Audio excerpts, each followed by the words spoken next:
حوالے سے ان کی دل جوئی کی اور کہا کہ آپ ہمت کریں، حوصلہ کریں۔ اس طرح کی کئی مثالیں قربانی اور اثار کی ہمارے دین اسلام میں بھی اور ہمارے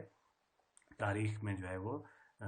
جڑی ہوئی ہیں، اس میں موجود ہیں۔ تو انشاءاللہ ہم آپ کا ساتھ دیں گے اور آپ لوگ بھی حوصلے اور ہمت کے ساتھ آگے بڑھیں۔ اور ایک جگہ اور انہوں نے کہا کہ ہم پاکستانیوں پر یہ ذمہ داری عائد ہوتی ہے کہ وہ لاکھوں تباہ حال مہاجرین جو اپنا سب کچھ بھارت میں چھوڑ کر پاکستان آ رہے ہیں یا آ چکے ہیں، ان کی ہر ممکن مدد کریں، اور انہیں یہ مصیبتیں اس لیے برداشت کرنا پڑیں کہ وہ مسلمان ہیں۔ یہاں کے لوگوں کو بھی کہا گیا کہ بھی آپ آنے والے لوگوں کو جذبہ خیر سگالی کے طور پہ، اور جس طرح ایک مدینہ میں جو ہے ایک مسلمان جو مکہ سے آیا تھا اور ایک جو ہے مدینہ کا تھا، ان کو آپس میں بھائی بھی بنایا تھا، اس جذبے کے تحت جو ہے یہاں ان کو آپ قبول کریں اور ان کا ساتھ دیں، ان کا خیال کریں، ان کی ضروریات کا، کیونکہ وہ مسلمان ہونے کی حیثیت سے اور پاکستان کی محبت میں وہ لٹ چکے ہیں، یہاں آ رہے ہیں، تو آپ لوگ ان کی دلجوئی کریں، ان کی حوصلہ افزائی کریں۔ اسی طرح صوبائی عصبیت اور نسلی جو تعصب ہوتا ہے، اس حوالے سے انہوں نے کہا کہ بھی یہ بھی مسلمانوں میں دراڑ ڈالی جا سکتی ہے اور پاکستان کو کمزور کرنے کا ایک ہتھ کنڈا ہو سکتا ہے ہندوستان کے ہاتھ میں۔ تو اس حوالے سے انہوں نے بات کی کہ آپس میں متحد رہیں۔ آپ نے فرمایا کہ مارچ 1948 میں آپ نے جو ہے کہا کہ آپ کو چاہیے کہ آپ بنگالی، پنجابی، سندھی، بلوچی اور پٹھان کی اصطلاحوں میں مت پڑیں، مطلب یہ باتیں نہ کریں، بلکہ آپ 1300 سال پہلے کا وہ سبق نہ بھولیں کہ آپ سب صرف اور صرف مسلمان ہیں، مطلب ہمارا مذہب اسلام ہے، قرآن ہماری کتاب ہے، ہم مسلمان ہیں، اس کو دیکھیں۔ یہ سندھی، بلوچ، پٹھان، پنجابی، مطلب بنگالی، اس میں آپ نہ پڑیں۔ اسی طرح خارجہ پالیسی کے حوالے سے بھی انہوں نے دو ٹوک موقف اپنایا کہ ہر وہ قوم جو ہمارے ساتھ خیر سگالی کے طور پر اور عزت مندانہ انداز سے تعلقات قائم کرے گی، ہم ان کے ساتھ کھڑے ہوں گے، ان کے ساتھ چلیں گے، اور مسلمان ممالک کے ساتھ بھی ہمارے تعلقات اچھے ہوں گے، ہم مسلم برادری کے طور پہ ایک بھائی چارے کے ساتھ آگے بڑھیں گے۔ یہ انہوں نے ایک وہ کیا، اور جو جہاں ظلم زیادتی ہوگی وہ بھی ہم اس کا جو ہے ساتھ دیں گے، پاکستان ان کے ساتھ کھڑا ہوگا۔ اس طرح چاہے وہ بوسنیا، کوسوو، کشمیر، افغانستان کے جتنے بھی فلسطین کے مسائل تھے، آج بھی پاکستان ان کا حامی بھی ہے اور ان کا ساتھ بھی دیتا ہے۔ اور اسی طرح مطلب معاشی حوالے سے اقدامات اٹھائے۔ یہاں باقاعدہ 1 جولائی 1948 کو اسٹیٹ بینک آف پاکستان کا قائد اعظم نے افتتاح کیا، اور ہندوستان کے جو ریزرو بینک تھا اس میں جو اثاثے تھے اس سے جتنا ہو سکا پیسے لیے گئے، جو کہ ہندوستان والے دینا نہیں چاہتے تھے، لیکن قائد اعظم کی کوششوں سے تقریباً کوئی 70 کروڑ ملا، 5 کروڑ آج تک بھی ہندوستان نے نہیں دیا پاکستان کو۔ اور یہاں پہ بھی انہوں نے مطلب پروگرام باقاعدہ دیا کہ معاشی حوالے سے بھی، اور کہ بینک ہم اپنا قائم کر رہے ہیں، یہ لوگوں کے مسائل اور اکانومی طور پہ جو ہے وہ حل کرے گا۔ طلباء کی رہنمائی کرتے ہوئے باقاعدہ قائد اعظم نے 27 نومبر 1947 کو آل پاکستان ایجوکیشن کانفرنس میں خطاب کیا، اور اس میں آپ نے کہا کہ مطلب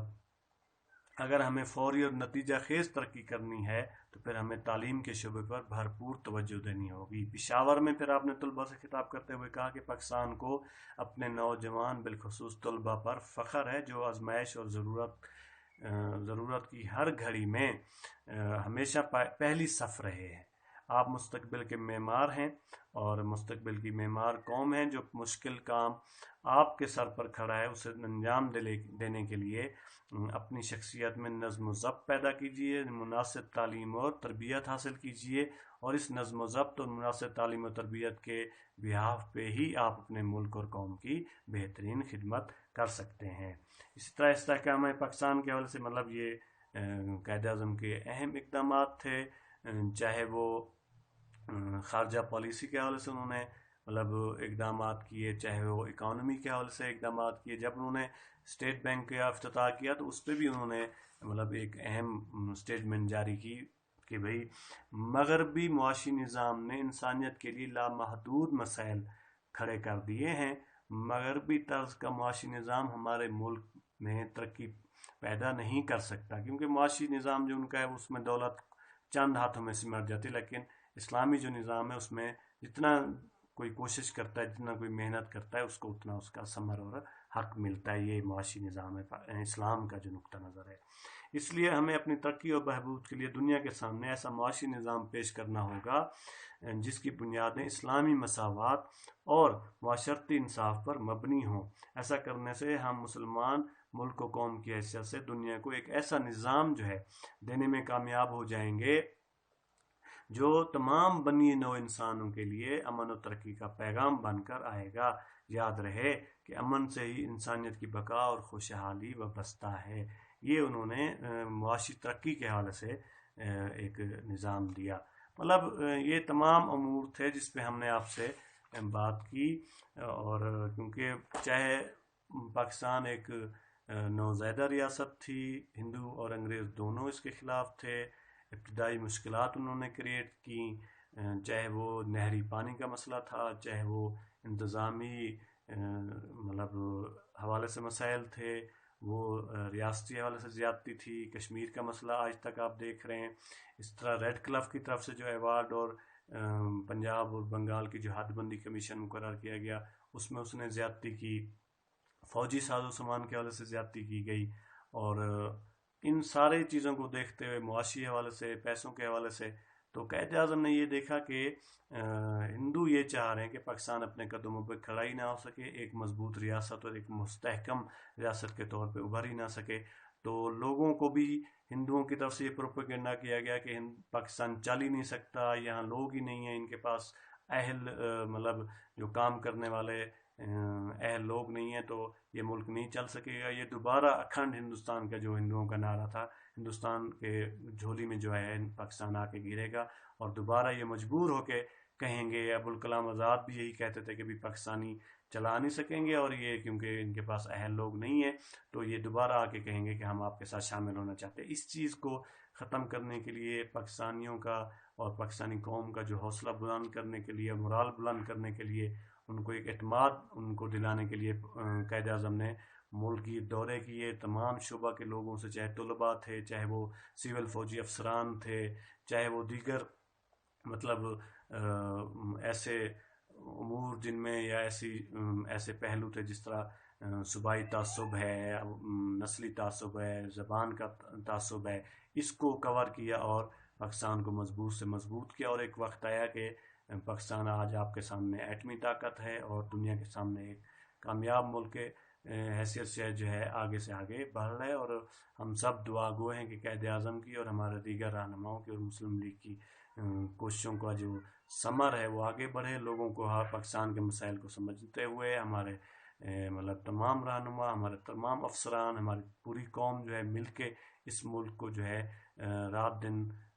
جو ہے وہ ترقی کرنے کے راستے پہ گامزن کرے، اور ہمارا ملک انشاءاللہ خدا کے فضل و کرم سے اس طرح آگے بڑھتا رہے گا، اور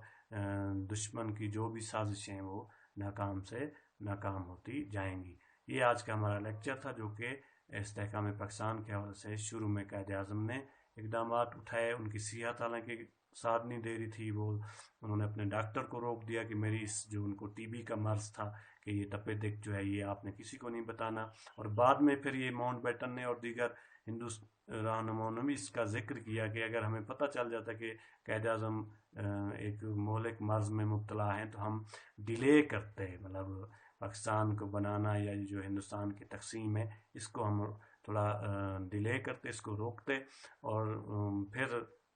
قائد اعظم جب نہ رہتے تو پاکستان بننا ہی ناممکن ہو جاتا۔ تو یہ انہوں نے اقدامات اٹھائے، لیکن خدا کا کیونکہ فضل و کرم تھا اور اللہ کی ذات نے پاکستان بنانا تھا اور مسلمانوں کو ایک الگ ملک ملنا تھا، اور ان کے تمام منصوبے ناکام ہوئے، اور قائد اعظم اپنی گرتی ہوئی صحت کے باوجود انہوں نے دورے کیے، لوگوں کو اعتماد دیا، اور پاکستان کے حوالے سے، استحکام کے حوالے سے یہ اقدامات اٹھائے مختلف شعبوں کے حوالے سے۔ بہت شکریہ۔ یہ جو اقدامات ہیں ان کو آپ نے اپنی نوٹ بک میں بھی نوٹ کر لینا ہے، ایک دفعہ تھارلی پڑھ بھی لینا ہے، اور انشاءاللہ ہم دعا گو ہیں کہ جلد جو ہے یہ کووڈ-19 کا سلسلہ ختم ہوگا، اور جلد ہمارا کالج اوپن ہوگا، اور ہم انشاءاللہ آپ کو ایک بہترین